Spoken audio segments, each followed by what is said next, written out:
हैदर। मोदी के मंत्री ने दिया चुनाव लड़ने का ऑफर। अपने प्यार के लिए पाकिस्तान से नेपाल के रास्ते अवैध तरीके से भारत आई सीमा हैदर अब सेलिब्रिटी बन चुकी हैं। सचिन के घर के बाहर सीमा को देखने के लिए लोग दूर दूर से आकर घंटों खड़े होते हैं। मीडिया सीमा के इंटरव्यू के लिए लाइन में नंबर लगाकर खड़ी रहती है। फेमस प्रोड्यूसर अमित जानी ने सीमा को अपनी नई फिल्म में काम करने का ऑफर दे दिया है। अमित तो सीमा सचिन के घर पहुंच गए एडवांस चेक देने के लिए। इसके अलावा गुजरात के एक कारोबारी ने सीमा सचिन को सालाना 6-6 लाख रुपए पर नौकरी करने का प्रस्ताव दिया है। इन सब के बीच अब सीमा हैदर को भारतीय राजनीति में कदम रखने का मौका भी मिलने जा रहा है। जी हां, सही सुन रहे हैं आप। हीरोइन बनने वाली खबरें तो आपने देख ली, सुन ली। अब सीमा को राजनीति में एंट्री करने का ऑफर मिला है, ये भी जान लीजिए। ऑफर भी किसी पार्टी के छुटभैया नेता ने नहीं दिया, बल्कि ये ऑफर एनडीए की सहयोगी पार्टी आरपीआई के संयोजक और केंद्रीय मंत्री रामदास अठावले की तरफ से पेश किया गया। आरपीआई के सिंबल पर सीमा हैदर चुनाव लड़ सकती है। बस इंतजार है कि सुरक्षा एजेंसियां सीमा को क्लीन चिट दे दें। खबर तो ये भी है कि सीमा ने इस ऑफर को स्वीकार भी कर लिया है। अब वो साल 2024 में सांसदी का चुनाव लड़ सकती है। पार्टी के पदाधिकारी तो ये भी दावा कर रहे हैं कि सीमा को पार्टी महिला विंग का अध्यक्ष बनाए जाने का फैसला किया गया है। अब सीमा जिस तरह से इंटरव्यू देती है, अपनी बात जन जन तक पहुंचाती हुई नजर आई, उसे देखते हुए उसको पार्टी का प्रवक्ता घोषित किया जा सकता है। आरपीआई के राष्ट्रीय उपाध्यक्ष मासूम किशोर ने इस बात की जानकारी दी। उन्होंने कहा, सीमा हैदर पाकिस्तानी नागरिक है और भारत आई है। अगर हमारी सुरक्षा एजेंसियों द्वारा सीमा हैदर को क्लीन चिट मिलती है और उसे भारत की नागरिकता मिल जाती है तो सीमा का पार्टी में स्वागत किया जाएगा। बाबा साहेब का बनाया हुआ कानून है कि जिसको भारत की नागरिकता है वो कहीं भी चुनाव लड़ सकता है। अभी तक उस पर कोई दोष साबित नहीं हुआ है। अगर सुरक्षा एजेंसियां क्लीन चिट दे देंगी तो हम उन्हें प्रवक्ता भी बनाएंगे, क्योंकि वो बहुत अच्छी वक्ता हैं। अगर भारत की नागरिकता मिल गई तो फिर आरपीआई के चुनाव चिन्ह पर वो चुनाव भी लड़ेंगी। बस पहले उन्हें नागरिकता मिल जाए। आरपीआई साल 2024 के चुनावों से पहले सीमा हैदर में कुछ ज्यादा ही दिलचस्पी दिखा रही है। तभी तो सीमा को सांसदी का चुनाव लड़ाने तक की बातें चल रही हैं। वैसे सीमा हैदर को क्या वाकई में भारत की नागरिकता मिलेगी, इस पर फिलहाल संशय है, क्योंकि सीमा और सचिन का परिवार सुरक्षा एजेंसियों की रडार पर है। हाल ही में सीमा हैदर जब यूपी एटीएस से हुई पूछताछ के बाद मीडिया के सामने आई थी तो उन्होंने क्या कुछ कहा था, उस बयान के साथ आपको छोड़े जा रहे हैं। फिलहाल आप इस खबर पर क्या राय रखते हैं, कमेंट करके जरूर बताएं। मैंने सच तो बोला, अब समझा पाई या ये कोई समझाने वाली बात नहीं थी। उन्होंने पूछा, मैंने सच बोला, अब जो कहेंगे वो वैसा ही करेंगे हम। जी अभी भी जी जब जांच चलती कहते बात हुई आगे कि जो है कोई तीसरा था जिसने आपकी हेल्प करी, अंदर घुसने में लिया। ऐसा कुछ भी नहीं था, ना ऐसा था, ना मैं किसी पे झूठा इल्ज़ाम लगाऊंगी। अगर एक झूठ बोलूँगी तो 100 झूठ बोलने पड़ेंगे। तो मैंने जो सच था वो बोला है। आगे जो यहाँ का कानून करेगा मुझे कबूल है। अभी तक जांच में कुछ मिला नहीं आपके खिलाफ, लेकिन ये नियम है कि जो भी इलीगल तरीके से आता है उसे डिपोर्ट करते हैं, वापस भेजते हैं पाकिस्तान। आपको भी भेजा गया तो ऐसा कैसे करेंगे? मैं यहाँ की बहू हूँ, मैं यहाँ उम्मीद लेके आई हूँ। आज से यहाँ का कानून ऐसा नहीं करेगा, यकीन है, मुझे भरोसा है, ट्रस्ट कहूँगी, ट्रस्ट है।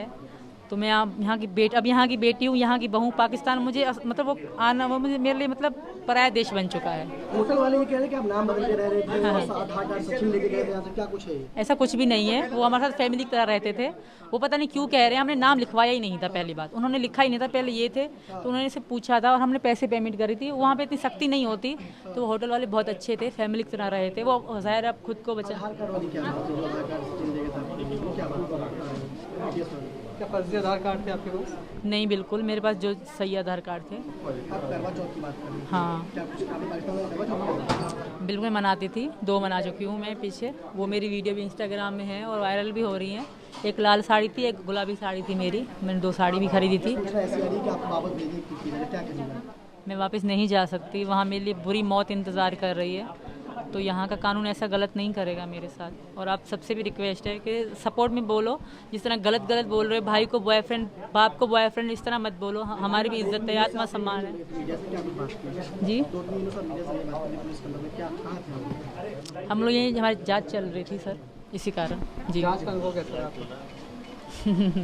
बहुत बुरा भी था, रोते भी थे हम लोग, डर भी लगता था, पर सच तो बोलना था। सच की जीत होती है और मुझे भरोसा है। ना, बच्चों से मैं दूर रही 2-3 दिन, बच्चे मेरे साथ नहीं थे। ये भी मेरी बीवी है, यहाँ की बीवी हो चुकी है यहाँ पे, और मैं अपनी बहू मानता हूँ इसे, और मेरी घरवाली है। ऐसा ना करें, कि हम दोनों का जीवन खराब हो और हम दोनों बस सही सलामत रहना चाहते। मैं मोदी सरकार को हाथ जोड़ के अपील करता हूं कि मैं सीमा का शोहर गुलाम हैदर, मैं मोदी सरकार को हाथ जोड़ के अपील करता हूं कि मेरे बच्चे पता नहीं कौन से गेम, पबजी गेम के जरिए उनको ज़हनी मरीज बनाया गया और उनको पाकिस्तान से ऐसा पट्टी पढ़ा के उनको उनका घर भिजवाया, कैसे बच्चों को ज़हनी मरीज बनाया गया। उनको हिंदुस्तान के मीडिया का मैं बहुत शुक्रगुजार हूं कि मुझे तो कोई पता नहीं था मेरे बच्चे किधर हैं। ये भारत मीडिया से मैंने एक क्लिप देखा था कि मेरे बच्चे भारत के पुलिस कस्टडी में है। मैंने देखा, मेरा होश उड़ गए, मेरे बच्चे कैसे चले गए। सीमा मेरा घरवाली है, फरहान, फरवा, फरहा, फरी, तीनों बेटी। मैं मोदी सरकार को हाथ जोड़ के गुजारिश करता हूं, अपील करता हूं कि मेरे बच्चे मेरे हवाले करें, पाकिस्तान के हवाले किए जाएं। मैं बहुत परेशान हूं, मिस्किन बंदा हूं। जोड़ के मैं शुक्रगुजार हूं हिंदुस्तान के मीडिया का, भारत के मीडिया का, मेरा हेल्प किया जाए। मैं बहुत गरीब बंदा हूं, मैं मिस्किन हूं, मैं मेहनत मजदूरी करके बच्चों को खिला रहा था। बस मैं शुक्रगुजार हूं, मेरा मीडिया हेल्प करे और मेरी बात आगे तक पहुंचाया जाए। शुक्रिया। एक और बात चर्चा में आई है, वो सीमा हैदर का जो केस है। उन्होंने अपील भी किया है, योगी जी और मोदी जी, आप दोनों मुझे वापस मत भेजिए, मैं पाकिस्तान वापस नहीं जाना चाहती। पबजी के माध्यम से ये रिवर्स लव जिहाद कहा जा रहा है, कुछ लोग इसे वो टर्म दे रहे हैं। देखिए, ये सुरक्षा एजेंसियां उसको देख रही हैं और जो भी रिपोर्ट आएगी उसके अनुसार बाद में उसमें विचार करेंगे। एक भारत से भी एक लड़की जो है वो पाकिस्तान चली गई और उसने भी अपना देख रहे हैं, सुरक्षा एजेंसियां उसको देख रही हैं। 2 देशों से जुड़ा हुआ मामला है और संबंधित एजेंसियां इसमें काम कर रही हैं। मैंने उस होटल वाले को सब नाम बताया था, मैंने कहा था कि आधार कार्ड भी ले लो, तो उन्होंने अनो कह दी थी आधार कार्ड की कोई ज़रूरत नहीं है। पहले मुझसे ये पूछा था कि तुम कहाँ से आए हो, क्या नाम है। मैंने बोला था मैं इंडिया दिल्ली से आया हूँ, इंडिया दिल्ली से आया हूँ, और कि इंडिया दिल्ली से आया हूँ, और बस ये पूछा था और ये बताया था। मैंने बोला था आधार कार्ड फादर कार्ड तो नहीं चाहिए, तो उसने बोला नहीं आधार कार्ड की कोई ज़रूरत नहीं, और नाम पूछा था बस मेरा, तो आधार कार्ड नहीं मांगा था। अब ये पता नहीं उसने नाम लिखा हो या ना लिखा हो। और ये क्या कि मैं उसको रोजीना 12 बजे के बाद रोजीना पैसे दे देते थे, रूम के 500 रुपये नेपाली रुपए में पैसे दे देते थे। नहीं, ऐसा कोई बात नहीं है। आप जो है 4 फोन थे सीमा के पास में, 4 फोन किस तरह के थे? हाँ, 4 फोन थे, वो बच्चों के भी थे और इसके भी थे। एक से हम दोनों बात करते थे और बच्चे जो रोते थे चल वो के फ़ोन दो फ़ोन दो। हमारी तो कॉल 24 घंटा चली रहती थी, जब फ़ोन बीतता था जब भी थोड़ा शांत मिलते रहते थे फ़ोन, तो ये हॉटस्पॉट दे के बच्चे चलाते रहते थे। आगे क्या करने वाले हैं आप? आगे के देखते हैं क्या होता है। अभी तो हम आगे की खैर भगवान तो है नहीं कि आगे की देख लें कि क्या है, आगे क्या होना।